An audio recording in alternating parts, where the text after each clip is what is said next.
નવમા વૈષ્ણવ કડાના ક્ષત્રિય શ્રી માધવદાસ. માધવદાસ અને વેણીદાસ સાથે રહેતા હતા. એક દિવસ અત્યંત કિંમતી મોતીની માળા વેચાવા આવી. તે જોઈને માધવદાસે વેણીદાસને કહ્યું, આ માળા શ્રી નવનીત પ્રિયાજીને લાયક છે, માટે ખરીદી લો. ત્યારે વેણીદાસે સાંસારિક ઢબે જવાબ આપતા કહ્યું, અમારી જે કંઈ વસ્તુ છે એ બધી ઠાકોરજીની જ છે ને. અને એ રીતે વાત ટાળવાનો પ્રયત્ન કર્યો. માધવદાસ એ પામી ગયા અને બોલ્યા કે જો બધું ઠાકોરજીનું જ હોય તો આ માળા ખરીદતા કેમ અચકાવ છો?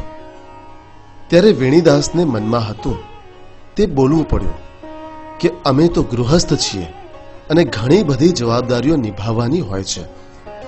માધવદાસને આ ઠીક ન લાગતા તેમણે કહ્યું કે હવેથી હું તમારાથી અલગ રહેવા માંગુ છું, મને મારો ભાગ આપી દો. આ મુજબ ભાગ આપ્યા પછી પણ તે માળા મોંઘી હોવાથી લઈ શકાય નહીં અને માધવદાસના મનમાં તેનો રંજ રહી ગયો.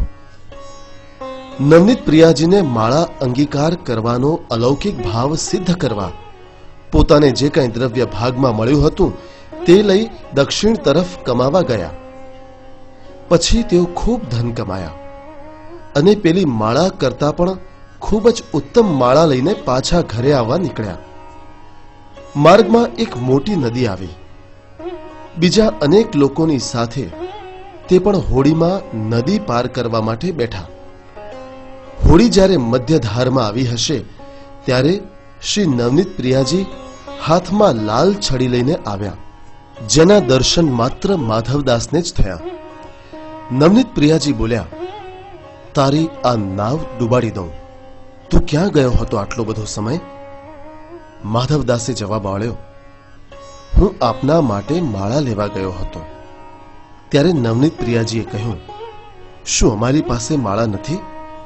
જો આ એ જ માળા છે, શ્રી મહાપ્રભુજીએ મને ધરાવી છે અને આ સિવાય પણ મારી પાસે બીજી ઘણી બધી માળાઓ છે.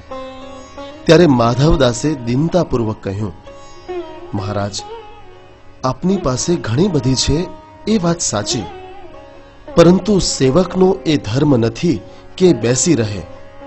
ભગવાનની પ્રીત માટે એણે ઉદ્યમ તો કરવો જ રહ્યો. વૈષ્ણવે ભગવાનની પ્રીતિ માટે જીવન જીવવું જોઈએ અને એટલા માટે ભગવત સેવા કરવી જોઈએ.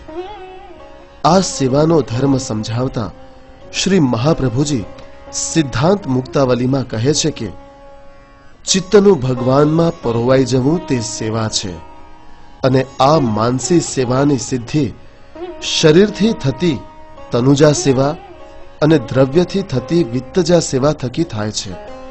આ સાધનરૂપ સેવા કરવાથી અહંતા મમતાથી ઉત્પન્ન થનારા દુઃખ દૂર થાય છે અને બ્રહ્મનું જ્ઞાન પ્રાપ્ત થાય છે.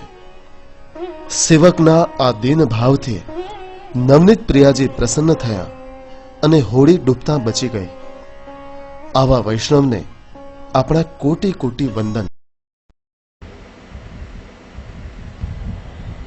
આચાર્ય ચરણના સેવક 84 વૈષ્ણવમાંના કડાના વૈષ્ણવ માધવદાસ ક્ષત્રિય કે જેની વાર્તાનું શ્રવણ હમણાં આપણે કર્યું, અને આ વાર્તાની અંદર વૈષ્ણવનું મન કેવું હોય અને વૈષ્ણવના મનમાં મનોરથ કેવા જાગવા જોઈએ એનું દર્શન આપણે કર્યું. કે જ્યારે માધવદાસ ક્ષત્રિયના મનમાં મનોરથ જાગ્યો કે મારે શ્રી નવનીત પ્રિયાજી માટે સુંદર મોતી માલા સિદ્ધ કરાવી છે. દ્રવ્યનો સંકોચ અને પર્યાપ્ત ધન અર્જિત કરવા માટે દક્ષિણમાં કમાવા માટે ગયા, અને જ્યારે પર્યાપ્ત ધનની પ્રાપ્તિ એમને થઈ અને ધનથી સુંદર માલા સિદ્ધ કરાવીને જ્યારે પાછા આવતા હતા ત્યારે એ જ નાવમાં શ્રી નવનીત પ્રિયાજી પધાર્યા અને કહેવા લાગ્યા કે માધવદાસ, તું મારા માટે આ મોતીની માલા લઈને આવ્યો છે, પણ મારી પાસે તો એવી અનેક માલાઓ છે.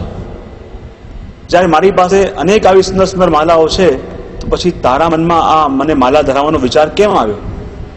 ત્યારે માધવદાસે કહ્યું, કૃપાનાથ, આપ તો કૃપાલુ છો અને પોતાના ભક્તોની સેવા આપ કૃપા કરીને જ અંગીકાર કરો છો, પણ વૈષ્ણવ એ કે જેના મનમાં નિત નવીન મનોરથ જાગતા રહે, જે લૌકિકની અંદર આ બે દોષ કહેવાયા છે, એ જ બે દોષ જો અલૌકિકમાં આવી જાય તો એ ઉદ્ધારક બની જાય. લૌકિકમાં એક તો અતૃપ્તિ અને એક અસંતુષ્ટિ, આ બે લૌકિકમાં જો હોય તો એ પતનના માર્ગે લઈ જાય, અને અલૌકિકમાં જો આ બે વસ્તુ આવી જાય, અતૃપ્તિ અને અસંતુષ્ટિ, પ્રભુના સુખ માટે કેટલું પણ કરીએ છતાં સંતોષ ન થાય, પ્રભુની સેવા આ દેહથી કેટલી પણ થાય છતાં આપણને લાગે હજી કંઈક બાકી છે, હજી કંઈક બાકી છે. જેના મનમાં આવા નવીન નવીન મનોરથ જાગતા રહે એ સાચો વૈષ્ણવ, અને એ વૈષ્ણવતાના દર્શન આપણને માધવદાસ ક્ષત્રિયની વાર્તામાં